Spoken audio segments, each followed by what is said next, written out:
நாம் கிறிஸ்துவுக்கு சொந்தமானவர்கள். We belong to Christ என்று சொல்லக்கூடிய தலைப்பில் நாம் தேவனுடைய வார்த்தையை பார்த்து வருகிறோம். இந்த கிறிஸ்துவுக்கு சொந்தமானவர்கள் இந்த உலகத்தில் எப்படி இருக்கிறோம் என்று சொல்லி பார்க்கும் பொழுது, உதவி செய்ய கைகள் திறக்கப்பட்டவர்களாக இருக்க வேண்டும். அதிசயங்களை பார்க்க நம்முடைய கண்கள் திறக்கப்பட்டதா பிள்ளைகளாக இருக்க வேண்டும். நல்லவர்கள் புத்திமதி சொல்லும்போது அந்த வார்த்தைகளை செவி சாய்த்து கேட்க நம்முடைய செவி திறக்க வேண்டும் என்று சொல்லி பார்த்தோம். தேவனுடைய புகழை அறிவிக்கிறவர்களாக இருக்க வேண்டும் என்று சொல்லி பார்த்தோம். இன்றைக்கு தானியேல் 6ஆம் அதிகாரம் 10வது வசனம். தானியேலுடைய புஸ்தகம் 6வது அதிகாரம் 10வது வசனத்தை நாம் திருப்பிக் கொள்வோம். தானியேலோ என்றால் அந்த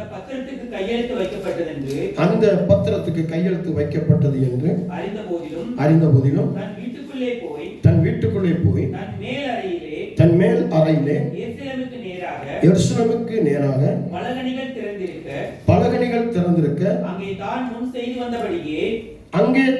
முன் செய்து வந்தபடியே தினம் 3 வேளையும் தன் தேவனுக்கு முன்பாக முழங்கால் படியிட்டு ஜெபம் பண்ணி ஸ்தோத்திரம் செலுத்தினார். நாம் கிறிஸ்துவுக்கு சொந்தமானவர்கள்.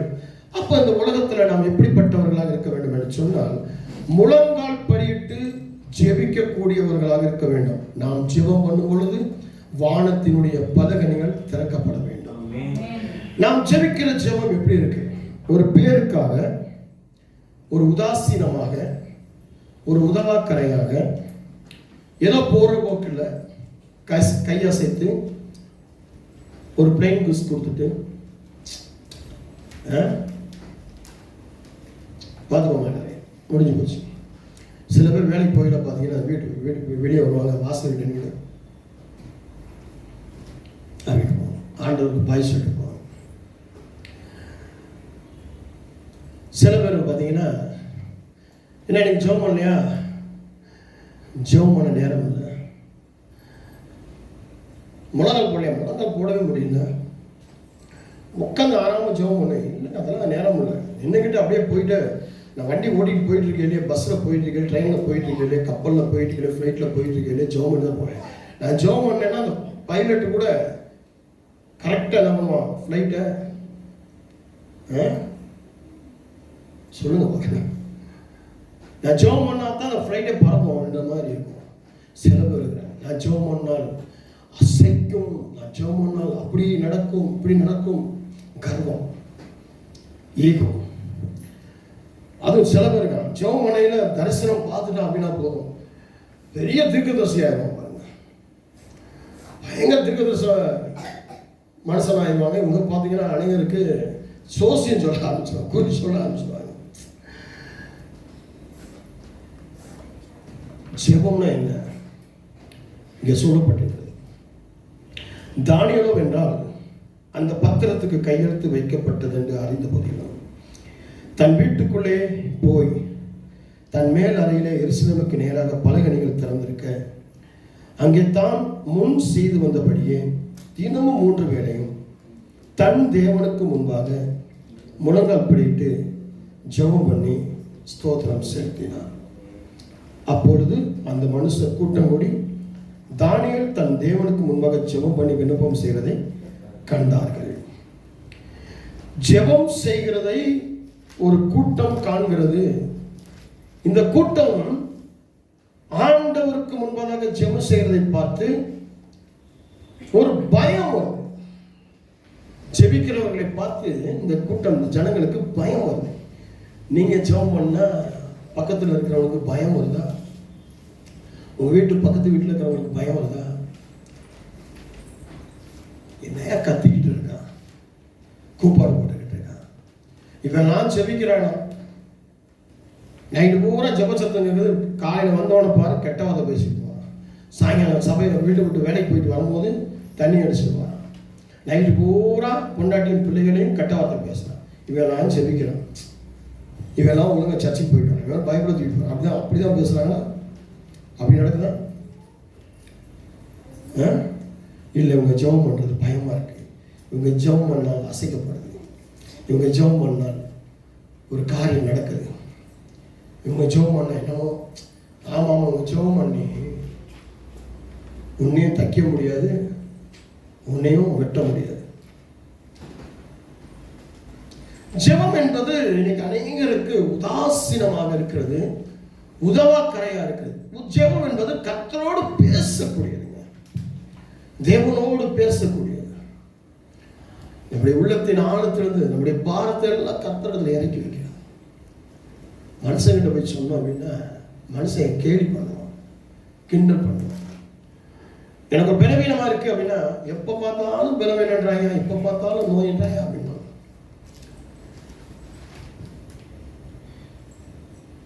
ஆண்டவர்கிட்ட சொன்ன ஆண்டவருக்கு தெரியும், என் பிள்ளையா இருந்தா உனக்கு இந்த பாடுகள் வரும், இந்த வேதனை வரும், இந்த அவமானம் வரும், இந்த துக்கம் வரும், அவருக்கு தெரியும். அவர் ஜெபித்த பொழுது துக்கப்படுத்தின ஆட்கள் தான், வேதனைப்படுத்தின ஆட்கள் தான், இருதயம் கடினப்படுத்தின ஆட்கள் தான். அதனால அவருக்கு தெரியும். அவர்கிட்ட போய் சொன்னோம் அப்படின்னா அவர் நமக்கு தேவைகளை சந்திக்கிறது. அப்போ நம்முடைய ஜெபம் எப்படி இருக்கணும் அப்படின்னு சொல்லி பார்க்கும்போது லூக்கா 3ஆம் அதிகாரம் 21ஆம் வசனம், வானத்தை திறக்கக்கூடிய ஒரு ஜெபமா இருக்கணும். நம்முடைய ஜெபத்துல அசால்ட் இருக்கக்கூடாது. நல்ல கவனமா பார்க்கணும். நம்முடைய ஜெபத்துல அசால்ட் இருக்கக்கூடாது, கர்வம் இருக்கக்கூடாது, பொய் இருக்கக்கூடாது, பித்தாட்டம் இருக்கக்கூடாது, ஆண்டவர்கிட்ட போய் அடம் பிடிச்சு கேட்கக்கூடாது, ஏன் இஷ்டத்தை போய் ஆண்டோட சொல்லக்கூடாது. அவருடைய இஷ்டம் என்னன்னு சொல்லி அறிந்து, உம்முடைய விருப்பம் என்னன்னு சொல்லி அறிந்து ஆண்டோட கேட்டு அந்த விருப்பத்துக்கு நான் அந்த நம்ம செவி சாய்த்து ஜெபிக்கணும்.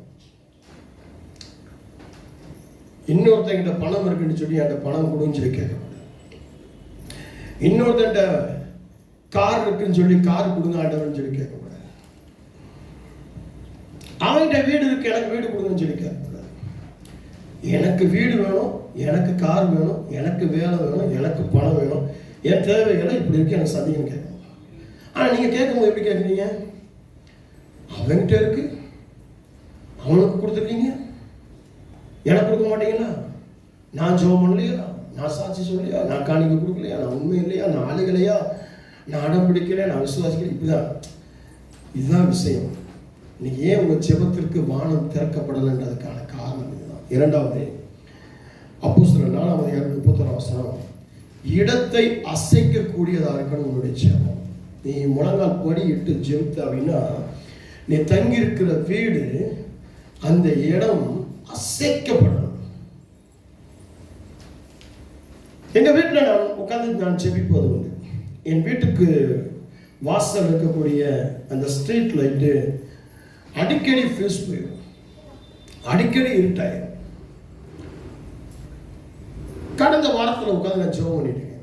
என்ன அந்த இடத்துல அடிக்கடி ஃபியூஸ் போகுது, அடிக்கடி இருட்டாகுது. ஒரு ஊழியக்காரனுடைய வீட்டு வாசல், அந்த தெரு இருட்டுக்குள்ள கிடக்கலாமா? ஜெபம் பண்ணிட்டு விட்டுட்டேன். நான் வெளியே போயிட்டு வரேன். கேஇபிலேருந்து ஆள் வந்து அந்த லிஃப்ட்டில் மேலே ஏறி அந்த பல்பை எடுத்து மாற்றி அந்த டூம் எல்லாமே புதுசாக மாற்றி ரெடி பண்ணிட்டு இருக்காங்க. எங்கள் பாஸ்டர்மா 2 நாளைக்கு முன்னாடி சொன்னாங்க, கேஇபிக்கு அந்த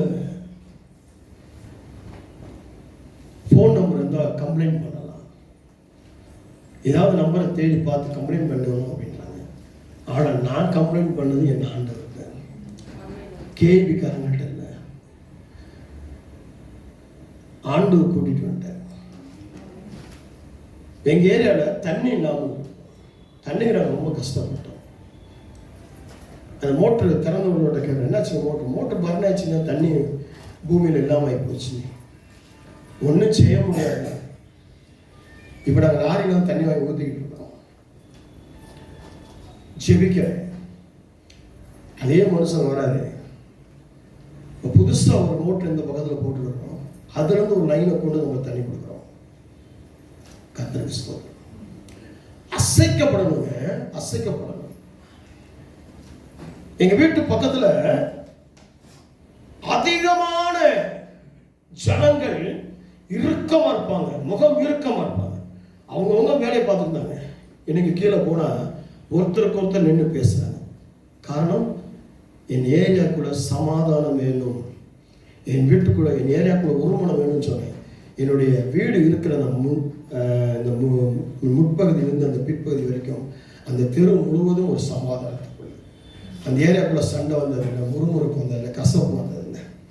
அந்த ஏரியாவை க்ளீன் பண்ணுறவங்கள இருந்து எல்லாருமே, அந்த க்ளீன் பண்ணுற அம்மா வந்து எங்கள் பாஸ்டரோட சொன்னாங்க, முதல்ல அந்த ஏரியாவில் என்னை மதிக்க மாட்டாங்க, இப்போ எல்லார் வீட்டுக்குள்ளேயும் என்னை விடுறாங்க, எல்லார் வீட்டுக்குள்ளேயும் போய் வரேன், எல்லார் வீட்டுக்குள்ளேயும் வேலை செய்கிறேன், எல்லாரும் என்னைய அவங்க பிள்ளை மாதிரி ஏற்றுக்கிட்டாங்க, நீங்கள் வந்த பிறகு அப்படின்றாங்க. அந்த வீட்டை துப்புரவு தொழில் அதான் அசைக்கப்படுறது. இப்போ நீங்கள் இருக்கிற ஏரியா எப்படி இருக்கு? சண்டை, முறுமுறுப்பு, கசப்பு, வெக்கம், அவமானம். ஒரு காம்பவுண்டுக்குள்ள ஏற்றுபடி பேசுறது இல்லை, திரும்பிக்கிட்டு சொல்லுங்க பார்க்கலாம். ஒருத்தருக்கு ஒருத்தர் அவமானப்படுத்தி ஒருத்தருக்கு விருப்புகளை அசைக்கப்படுகிறதா இருக்கணும். உங்கள் ஜெபம் அசைக்கப்படுகிறதா இருக்கணும். அதுக்கு தான் ஜெபம். மூன்றாவதாக அப்போஸ்தலர் 16:26 அஸ்திபாரங்களை அசைக்கக்கூடியதாக இருக்கணும். அஸ்திபாரங்களை அசைக்கக்கூடியது. அஸ்திபாரம் எப்படிப்பட்ட அஸ்திபாரம்? சத்துருக்களுடைய அஸ்திபாரங்கள் அசைக்கப்படணும். வாசிங்க 16:26 அப்போஸ்தலர் நடவடிக்கைகள், Acts chapter 6:26. வாசிங்க.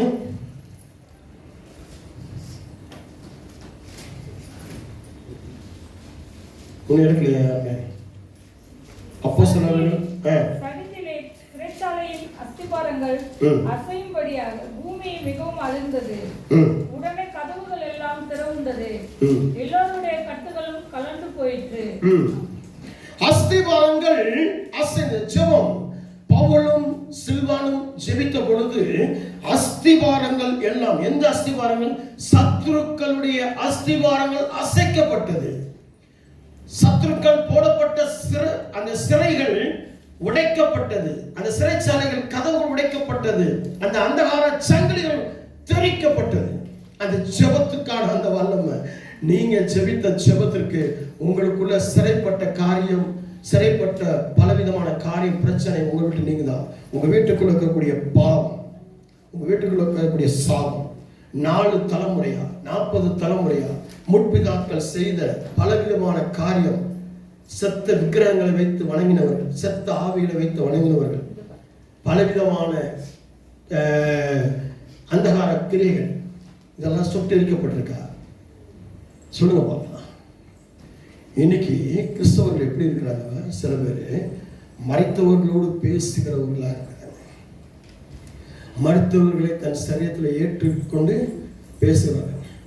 வீட்டில் சமைக்கும் போது அந்த மரித்தவர்களுக்கு எடுத்து வச்சு பூஜை பண்ணக்கூடியவங்களாக்கா இன்னைக்கு கிறிஸ்தவர்கள் அப்படி இருக்கிறாங்க.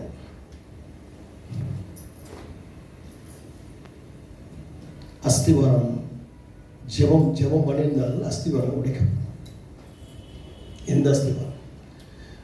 உங்களுக்கு விலங்கு போட்டு வச்சிருக்கேன், சிறைப்படுத்தி வச்சிருக்கேன், உங்களை அடிமைப்படுத்தி வச்சிருக்கேன், உங்களை துக்கப்படுத்தி வச்சிருக்கேன், உங்களை வெக்கப்படுத்தி. நீங்க சொல்றீங்க அடிக்கடி, எங்க தாத்தா கிட்ட வந்தது, எங்க பாட்டி கிட்ட வந்தது, முற்பிதா கிட்ட வந்தது, அவங்கள மாதிரியே என் பிள்ளை, அவங்கள மாதிரியே என்னுடைய கணவன், அவங்கள மாதிரி என் மனைவி, அவங்கள மாதிரியே அவங்கள மாதிரி நல்ல விஷயங்களுக்கு சொன்னா பரவாயில்ல. அன்பு செலுத்தும் போது, ஐக்கியம் படுத்தும் போது, நல்ல விதங்களை ஆலோசனைகளை சொல்லும் போது, நல்ல புத்திகளை சொல்லும் போது அவங்க மாதிரி தான் பரவாயில்ல. கெட்ட தீய காரியங்களுக்கெல்லாம் அவங்கள மாதிரிகளாக எப்படி இருக்கு? இதெல்லாம் சிறை. உங்களை விலங்கு போட்டு உங்களை கட்டி வச்சிருக்க, உங்களை அசைக்க விடாதபடிக்கு ஜெபம் பண்ணுனா இது உடையும். ஆனால் நீங்கள் செபிக்கல கிடையாது. உங்களுடைய ஜெபம் எப்படி இருக்கு? மேலாப்புல ஒரு உதாசீனம், ஏதோ பண்ணணும், இல்லைன்னா அவங்க பார்ப்பாங்க, இவங்க பார்ப்பாங்க. நம்ம சபைக்கு ஒரு பேர் இருக்கு, ஜெப ஐக்கிய சபை. என்ன, நம்முடைய சபையில் தொடங்கப்பட்ட நாள்லேருந்து ஜெபம் அதிகமாக இருக்கும். தினமும் ஜெபம் இருக்கும். திங்கட்கிழமையிலேருந்து சனிக்கிழமை வரைக்கும் ஜெபம் இருக்கும். ஞாயிற்றுக்கிழமை வழக்கம் போல் ஆராதனைகள் இருக்கும். விசேஷித்த அந்த ஓய்வு நாட்கள், அந்த லீவு என்னென்ன வருதோ கவர்மெண்ட் ஹாலிடே, அதில் எல்லாம் விசேஷித்த கூட்டங்கள் இருக்கும், விசேஷித்த நற்செய்திகள் இருக்கும். தினமும் மதிய நேரத்தில் 1 மணிலேருந்து 3 மணி வரைக்கும் ஜெப நேரம் இருக்கும். விசுவாசிகள் வந்து முழங்கால் படியிட்டு தேவ சமூகத்தில் ஜெபித்து கடந்து போவார்கள். இந்த டேபிள் போட்டு அந்த டேபிள் வந்து நோட்டு வச்சுக்குவோம். நோட்டில் அவங்க வேற யாருக்காவது விண்ணப்பங்கள் இருந்தால் எழுதி வச்சுருப்பாங்க, அதுக்கும் அவங்க சொல்லி ஜெபம் பண்ணுவாங்க. இவங்களுடைய விண்ணப்பங்கள் எழுதி வச்சுருப்பாங்க. ஆனால் இன்னைக்கு ஒருத்தர் கூட, பாஸ்டர் கடந்த நாளில் நான் சொன்னேன், யாருக்கா இதுக்காக ஜெபம் பண்ணணுமா, யாருமே ஒன்றுமே சொல்லலை. ஆனால் எல்லாத்துக்கும் ஜெபம் தேவையா இருக்கு. எல்லா கட்டுகளும் விடுதலை ஆக வேண்டிய ஒரு சூழ்நிலை இருக்கு. ஆனால் பாஸ்டர் சொல்ல அவங்களுடைய சுயமரியாதை, அவங்களுடைய ஈகோ என்ன. இப்போ எங்கே போடுறீங்க ஃபோனு, எங்கே போடுறீங்க மெசேஜ், வாட்ஸ்அப்லேயும் எஸ்எம்எஸ்லையும் எங்கே போட்டுருக்கீங்க? டிவியில் வரக்கூடிய கீழே இருக்கக்கூடிய நம்பருக்கு. உங்களுடைய ஜெபம் அஸ்திவாரம் அசைக்கும் என்றால் நீங்கள் எதுக்கு இன்னொரு உங்கள் சபை உங்கள் ஊழியக்காரனை விட்டு நீங்கள் வேறு இடத்துக்கு போகிறீங்க? ஏன் டெய்லி மல்லு கட்டிட்டு இருக்கீங்க? சொல்லுங்கள். அடுத்து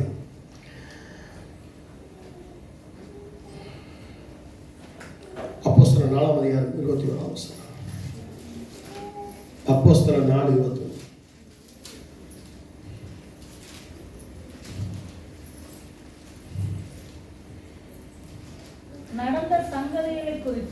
நடந்த சங்கதிகளை குறித்து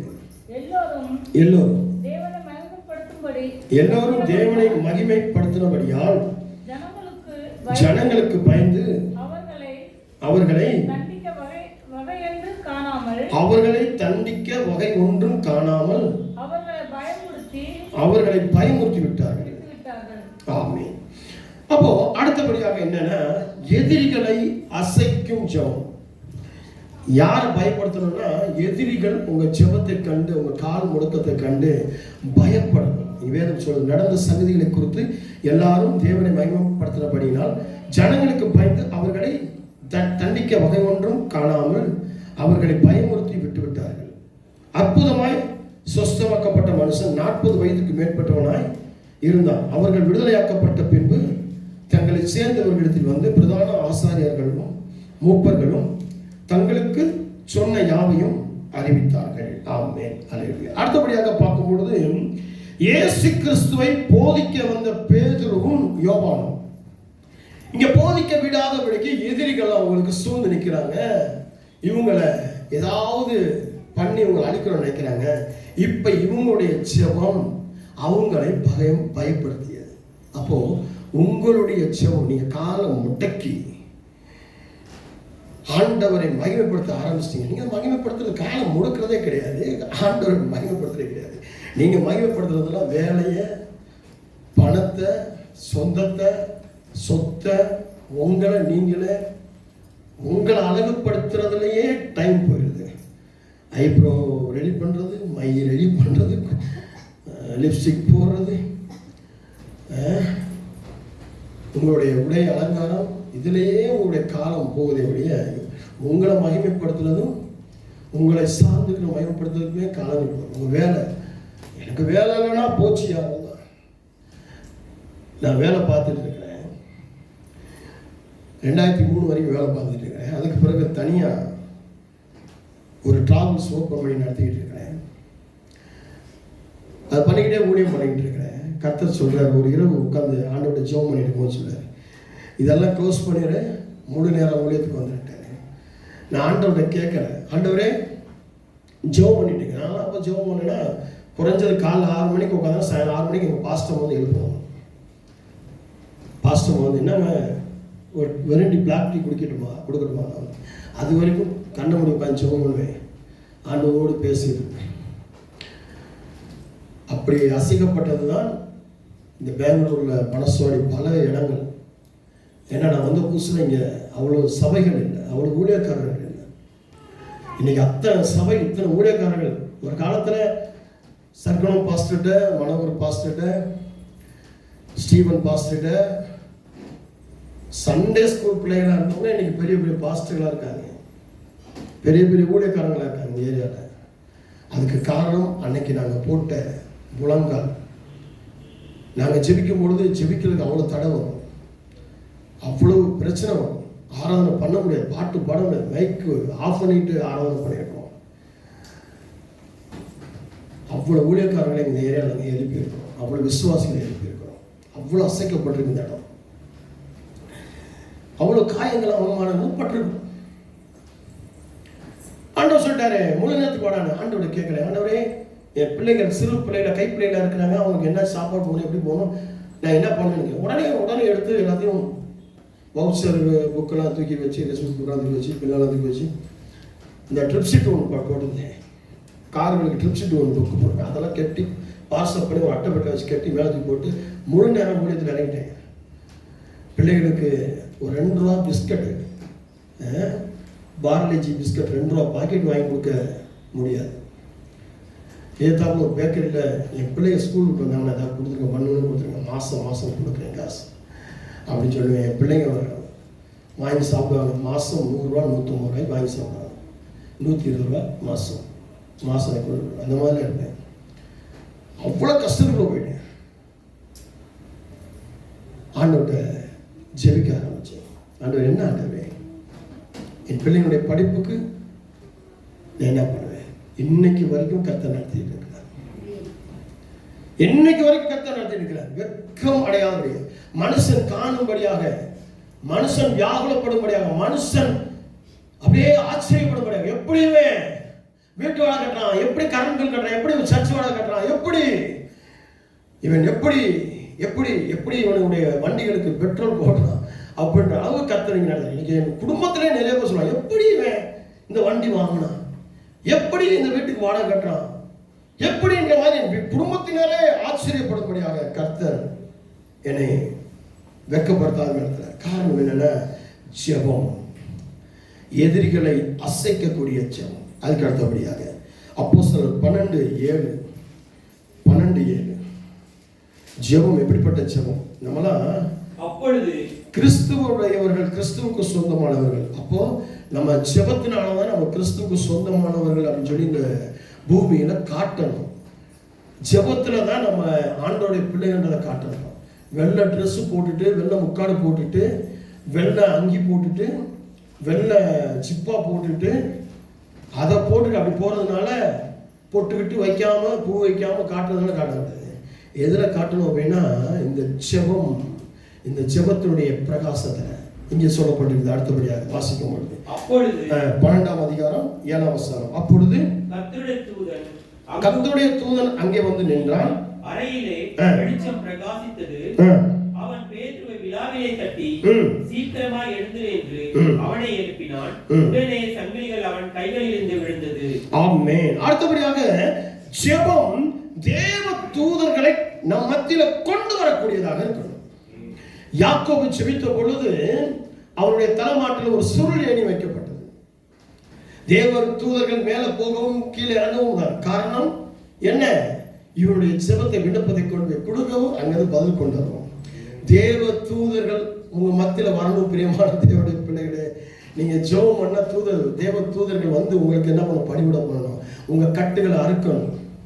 காலையில அதிகாலையில தூங்கிட்டேன் பாஸ்டர், இன்னைக்கு நான் ரொம்ப அசதியில தூங்கிட்டேன், நைட்டு பூரா ரொம்ப ஓவர் டைம் பார்த்தேன், அதனால நான் தூங்கிட்டேன், அதனால இன்னைக்கு நான் சபைக்கு வர லேட் ஆச்சு. நீங்க ஜெபம் பண்ணீங்கன்னா தேவ தூதர்கள் வந்து உங்களை தட்டி எடுப்பாங்க.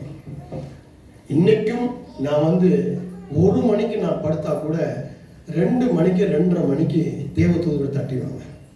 எந்திரடா ஜெபம் பண்ணுடா. இன்னைக்கும் மாலை 6 மணிக்கு தட்டிடுவாங்க, டேய் ஜெபம் பண்ணா. இன்னைக்கும் தேவ தூதர் தட்டுவாங்க. நல்லா தூங்கிட்டு இருக்கேன். நேற்றுக்கு சனிக்கிழமை நடந்த விஷயம். 12:30 மணிக்கெல்லாம் தூக்கத்துக்கு போயிட்டேன். எப்பயும் அவ்வளோ சீக்கிரம் போனது கிடையாது. நேற்றுக்கு போயிட்டேன். 2:45 தேவதூதர் தட்டுறாங்க, எந்திரி. நான் எந்திரிச்சு பார்க்குறேன், எனக்கு முன்னாடி லீபனா உட்காந்துருக்கேன், இந்த பக்கம் பார்க்குறேன் பாஸ்டமா உட்காந்துருக்கேன். என்னம்மா இவரு ஜெபித்துக்கிட்டோம். கர்த்தருக்கு ஸ்தோத்திரம்.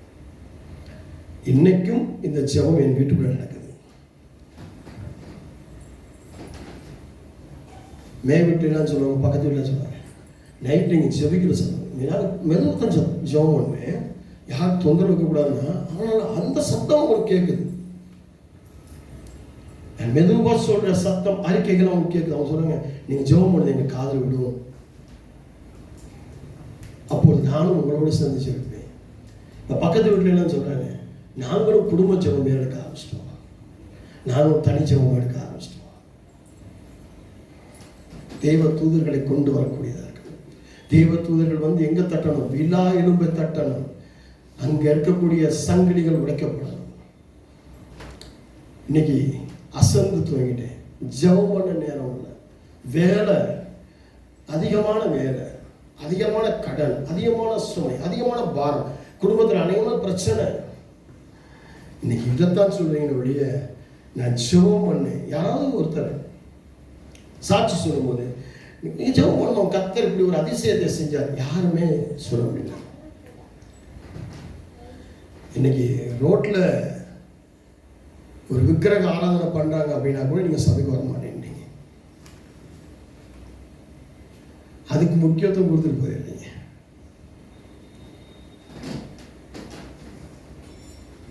ஆண்டவரத்துக்கு பின்னாடி, ஜெபத்துக்கு பின்னாடி. ஜெபம்னு என்ன தெரிய மாட்டேங்குது. நான் கிறிஸ்துவுக்கு சொந்தமானவனா இருக்க அப்படின்னாலே அவர் இருட்டோடு ஜெபித்தது போல நானும் ஜெபிக்கணும். அவர் முழங்கால் படிக்கிட்டு ஜெபித்ததுனால நானும் முழங்கால் படிச்சு, அவர் அதிசயம் அற்புதம் பார்த்து ஜெபித்ததுனால நானும் அதிசயம் அற்புதம் காணணும், என்னோட குடும்பமும் காணணும். ஏன்னா கிறிஸ்துவுக்கு சொந்தமானவர்ல நானு. ஆனா எனக்கு ஜெபமே பண்ணாம அடுத்தவன் பண்ற ஜெபத்துல சூடு கண்டுட்டு இருக்கிறோம். அடுத்தவன் தீ மூட்டுறான் ஜெபத்துல. என்ன எத்தனையோ மாடியில இருந்து ஜெபம் பண்ணிட்டு இருக்கிறான், எத்தனையோ கோபுரத்துல இருந்து ஜெபம் பண்ணிட்டு இருக்கிறான். அங்க எழுதி போட்டுட்டு அங்க மெசேஜ் கொடுத்துட்டு அந்த குளிர்ல அந்த சூட்ல நீ குளிர் காஞ்சிட்டு இருக்க. நீ சொந்தம் என்பதை மறந்து. வேதம் சொல்கிறது, வெளிச்சம் பிரகாசித்தது, அவன் பேதுருவை விழாவிலே தட்டி சீக்கிரமாய் எழுந்து என்று அவனை எழுப்பினார். உடனே சங்கிலிகள் அவன் கைகளில் இருந்து விழுந்தது. தூதன் அவனை நோக்கி, உன் அறையை கட்டி உன் பாதரட்சைகளை தொடுத்துக்கொள் என்றான். அவன் அந்தபடியே செய்தான். தூதன் பின்னும் அவனை நோக்கி, உன் வஸ்திரத்தை போர்த்துக்கொண்டு என் பின்னே வா என்றான். அந்தபடி அவன் புறப்பட்டு அவனுக்கு பின் சென்று தூதனால் செய்யப்பட்டது மெய் என்று அறியாமல் தான் ஒரு தரிசனம் காண்கிறதாக நினைத்தான். அவன் என்ன சொல்றான்? அந்த கிறிஸ்துவுக்கு சொந்தமானவர்களுடைய uniform, the armour of God, அந்த சர்வ அதிகாரத்துக்குரிய சர்வ வல்லமையுள்ள அந்த உடைகள், அந்த ஹெல்மெட், அந்த பூட்ஸ், அந்த பெல்ட், அந்த மார்க்கவசம் எல்லாம் கட்டிக்கிட்டு ஆயத்தமாய் புறப்பட்டு போனேன். இன்னைக்கு நீங்க ஆயத்தமா இருக்கீங்களா? சொல்லுங்க பார்க்கலாம். இன்னைக்கு ஜெபம் பண்ண சொன்னா, இல்லை பாஸ்டர் எனக்கு ஜெபம் பண்ண மூடு இல்லை, இன்னைக்கு ஜெபம் பண்ண எனக்கு தகுதி இல்லை, கண்ணை மூடி நல்லா தூங்கிட்டு தட்டி இருப்பா, டக்குன்னு ஜெபம் பண்ணணும், இந்த காரியத்துக்கு ஜெபம் பண்ணணும். அதான் தேவன் கிறிஸ்துவுக்கு சொந்தமானது. பேர் கிறிஸ்தவர்களாக வாழக்கூடாது, அந்தி கிறிஸ்தவர்களாக வாழக்கூடாது, அந்தகார கிறிஸ்தவர்களாக வாழக்கூடாது, அபிஷேகம் இழந்த கிறிஸ்தவர்களாக வாழக்கூடாது. என்னைக்கு கர்த்தர் உன்னை அழைத்தாரோ அன்னைக்கு உனக்கு அபிஷேகம் கொடுத்துட்டார். இனி அபிஷேகம் ஊற்ற போறது கிடையாது, புதுசா ஒரு அபிஷேகம் வரப்போறது கிடையாது. ஆல்ரெடி உனக்கு அபிஷேகத்தை என்ன பண்ணிட்டார்? ஆண்டவர் கொடுத்துட்டார். எதிரிகளுக்கு முன்பதாக ஒரு பந்தியை ஆயத்தப்படுத்தி உன் தலை அபிஷேகப்பட்டாச்சு. நீ அபிஷேகப்பட்டவன். இன்னைக்கு நீ மறுபடி பாவம் செய்த என்று சொன்னால் அந்த அபிஷேகம் அனல் மூட்ட படிக்கு அது அவிழ்ந்து போகுமே தவிர இன்னொரு அபிஷேகம் வரப்போறது கிடையாது. அந்த அபிஷேகம் மறுபடி எண்ணெய் ஊற்றி திரிக்கொண்டு எரிய வைக்கணும். என்னைக்கு உடைய வேர் பிரிச்சாரோ, என்னைக்கு ரட்சிப்புக்குள்ள வந்தார். இன்னைக்கு நிறைய பேர் ரட்சிப்பு அடையாதபடிக்கு ஞானஸ்தானம் எடுக்கிறாங்க. ரட்சிப்பு நீங்க என்ன பேர் சொல்லுங்க, ரட்சிக்கப்பட்டீங்க, ரட்சிப்பு என்ன? முழு விதமாய் பாவத்தை உணர்ந்து அறிக்கை செய்து எல்லா பாவத்தையும், இதெல்லாம் பாவம், இதெல்லாம் சாபம், இதெல்லாம் மீறுதல், இதெல்லாம் அக்கிரமம், இதெல்லாம் செய்யக்கூடாதுன்னு சொல்லி முற்றிலும் உணர்ந்து அறிந்து அதை அறிக்கை பண்ணி விட்டுதான் ஞானஸ்தானம் எடுக்கணும். இதுதான் ரட்சிப்பு. நீங்க ரட்சிக்கப்படாதபடிக்கு வெறும் ஞானஸ்தானம் முக்கி தனின முக்கி மறுபடி சிகரெட்டு, மறுபடி சாராயம், மறுபடி விபச்சாரம், மறுபடி வேசித்தனம், மறுபடி கள்ளத்தனம், மறுபடி விக்கிரகாராதனம், மறுபடி பொய், மறுபடி பித்தலாட்டம், மறுபடி திருட்டு, மறுபடி கலக்கம், மறுபடி கெட்ட வார்த்தை, மறுபடி. அப்ப இதெல்லாம் என்ன அர்த்தம்? நல்லவங்களை குறை சொல்றது, நல்லவங்களை திட்டுறது, நல்லவங்களை வயிறது, நல்லவங்களுக்கு எதிராக சபிக்கிறது, நல்ல வழிகளை சொல்லும்போது அவங்களுக்கு ஆலோசனை சொல்ற மாதிரி புத்திகளை சொல்றது, இது எல்லாமே ரட்சிக்கப்படாது. சரியா சூடு பண்ணாங்க. அதனாலதான் உங்க சபையில நிக்க முடியல, உங்களால சபைக்கு வர முடியல, சபை ஆராதனையை உங்களால தூசிக்க முடியுது, வெக்கப்படுத்த முடியுது, காயப்படுத்த முடியுது, அதுல நீங்க நிக்க முடியல. சபையில பாருங்க, யாராவது ஒருத்தர் கரெக்டா அந்த டைமுக்கு வந்திருக்கீங்களா? ஒரு நாளாவது ஆராதனை மிஸ் பண்ணாதபடிக்கு வந்து நினைக்கிறீங்களா? ராபோஜனத்தை மிஸ் பண்ணாத வந்திருக்கீங்க. காரணம் சரியா ரட்சிக்கப்படல. ரட்சிக்கப்படாம ஞானஸ்தானம். ஞானஸ்தானம் வேற, ரட்சிப்பு வேற. ரட்சிக்கப்பட்டதான் ஞானஸ்தானம். நீங்க ரட்சிக்கப்படாத ஞானஸ்தானம் எடுத்ததுனாலதான் இன்னைக்கு நீங்க எப்படி இருக்கீங்க? உங்களால அந்த வஸ்திரங்களை போட முடியாத இருக்கீங்க. ரட்சிப்பின் வஸ்திரம் இல்லை இருக்கீங்க. அடுத்தபடியாக 12:7 அதே 12 திரும்ப வாசிங்க. அப்பொழுது கர்த்தருடைய தூதன் அங்கு வந்து நின்றான். அறையிலே வெளிச்சம் பிரகாசித்தது. அவன் பேதுருவை விலாவிலே தட்டி, சீக்கிரமாய் எழுந்து என்று அவனை எழுப்பினான். உடனே சங்கிலிகள் அவன் கைகளிலிருந்து விழுந்தது. சங்கிலிகள் அவன் கைகள். எந்த சங்கிலி? அந்தகார சங்கிலி. நீங்க ஜெபம் பண்ணீங்கன்னா அந்தகார சங்கிலி அவுந்து போயிடும். இன்னைக்கு என்ன சொல்றீங்க? இன்னைக்கு அதே அந்தகார சங்கிலிக்குள்ள, பாவத்துக்குள்ள ஜெபம் பண்றீங்க, சபைக்கு வரீங்க, ஞானத்துக்கு நீங்க வந்து ராபோஜனம் படிக்கிறீங்க, எல்லாம் பண்றீங்க, பாட்டு பாடுறீங்க, துதிக்கிற எல்லாம் பண்றீங்க, அந்நிய பாஷையெல்லாம் பேசுறீங்க. ஆனா வெளியே போகும்போது கெட்ட வார்த்தைகள் வருது, அதே மறுபடி தவறுகிறது. காரணம், இந்த சங்கிலி உடையல, சங்கிலி அறுந்து போகல. அதான் உங்களுடைய காரியம். ஜெபிக்கிற ஒரு ஜெபம்.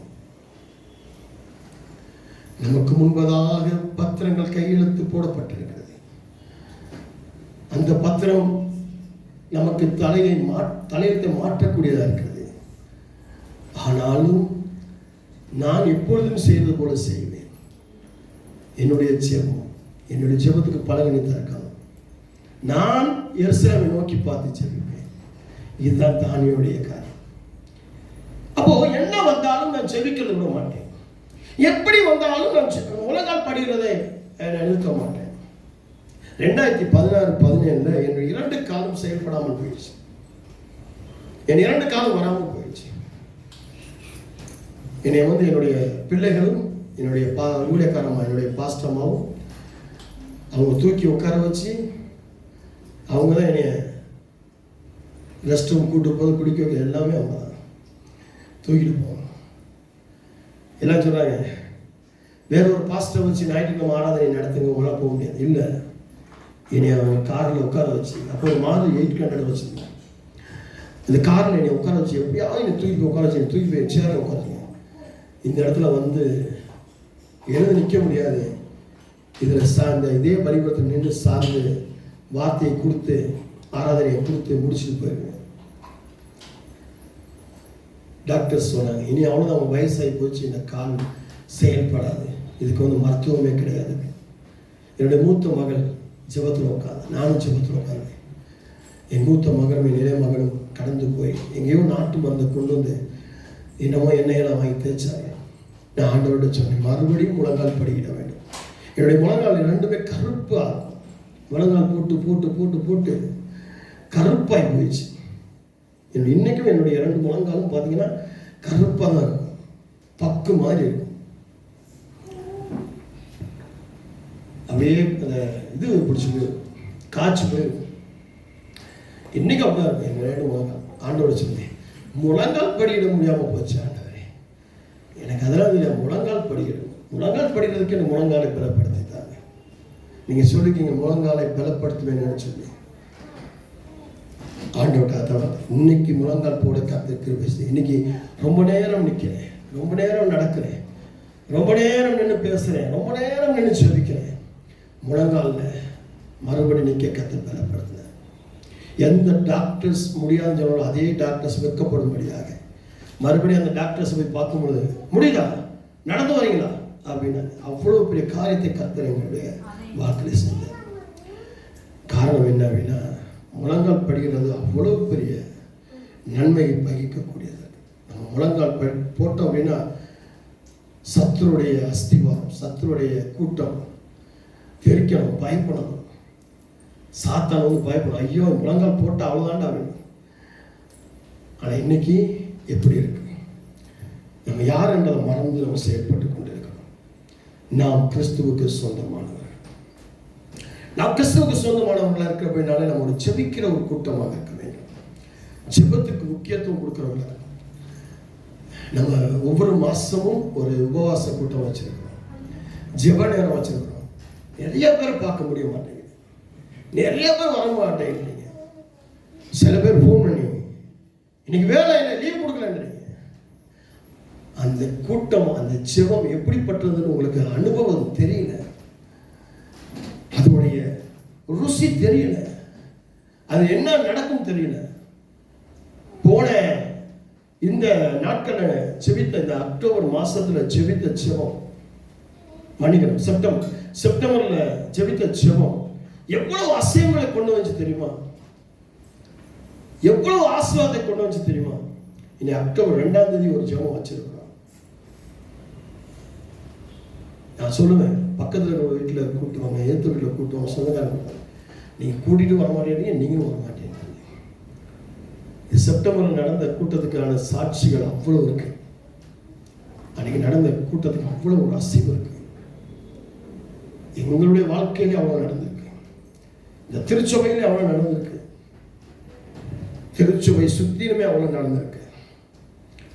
அவ்வளோ அசைவுகளை பார்த்துருக்கோம். ஜெபம் எப்படி இருக்கு? ஜெபினா உன்னை கர்வம், ஈகோ, அதுக்கான தகுதி இல்லை. இப்படிதான் நீங்க சொன்னீங்களுடைய ஜெபம் பண்ண யாருமே முன் வரதில்லை, யாருமே இதுக்கு ஜெபிங்கன்னு சொல்றது கிடையாது, யாருமே இந்த ஜெபத்தை ஏறெடுக்கணும்னு சொல்லி முன் வரது கிடையாது. ஜெபம் கிறிஸ்துவுக்கு சொந்தமானவர்கள். ஜெபம் என்பது உரிமை, ஆண்டோடு பேசுறது உரிமை. இழந்து போகாதீங்க, ஆண்டோர் வருகை சீக்கிரத்தில் இருக்கு. இதோடைய தொடர்ச்சி நம்ம வருகிற நாட்கள். அன்பின் பரலோகத்தின் பிதாவே, நாம் கிறிஸ்துவுக்கு சொந்தமானவர்கள். நாம் கிறிஸ்துவுக்கு சொந்தமானவர்கள். இந்த பூமியில எப்படிப்பட்ட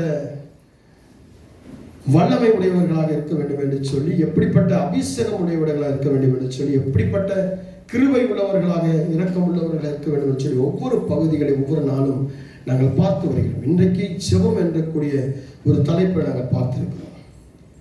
இந்த ஜனம் ஜெபிக்கிற ஜனமாய், ஜெபிக்கிற ஒரு கூட்டமாய், ஜெபத்திலே பலவிதமான காரியங்களை அசைக்கக்கூடியவர்களாய் மாறட்டும். ஜெபத்தில் உறுதியாக நிற்கட்டும். பூலகத்தில் எவைகளை கட்டுவீர்களோ பரலோகத்தில் கட்டப்பட்டிருக்கும். பூலகத்தில் எதை திறப்பீர்களோ அது பரலோகத்தில் திறக்கப்பட்டதாக இருக்கும் என்று சொல்லி வேதம் சொல்லுகிறது. எங்களுக்கு முன்மாதிரியே இருந்த மோசேயிலிருந்து இயேசு கிறிஸ்து வரைக்கும் ஜெபிக்கிறவர்களாக, முழங்கால் படியிட்டவர்களாக பார்க்கிறோம். சத்துருவை பயப்படுத்தி அசைக்கப்பட்டவர்களாக பார்க்கிறோம். அந்த இஸ்ரவேல் கூட்டத்தில் நாங்களும் ஜெபிக்கிறவர்களாக, கிறிஸ்துவுக்கு சொந்தமானவர்களாக பிரதிபலிக்க வேண்டும். இயேசுவின் நாமத்தினால் ஜெபிக்கிறோம் சொந்த பிதாவே. God bless you. உங்களை கர்த்தர் ஆசீர்வதிப்பார்.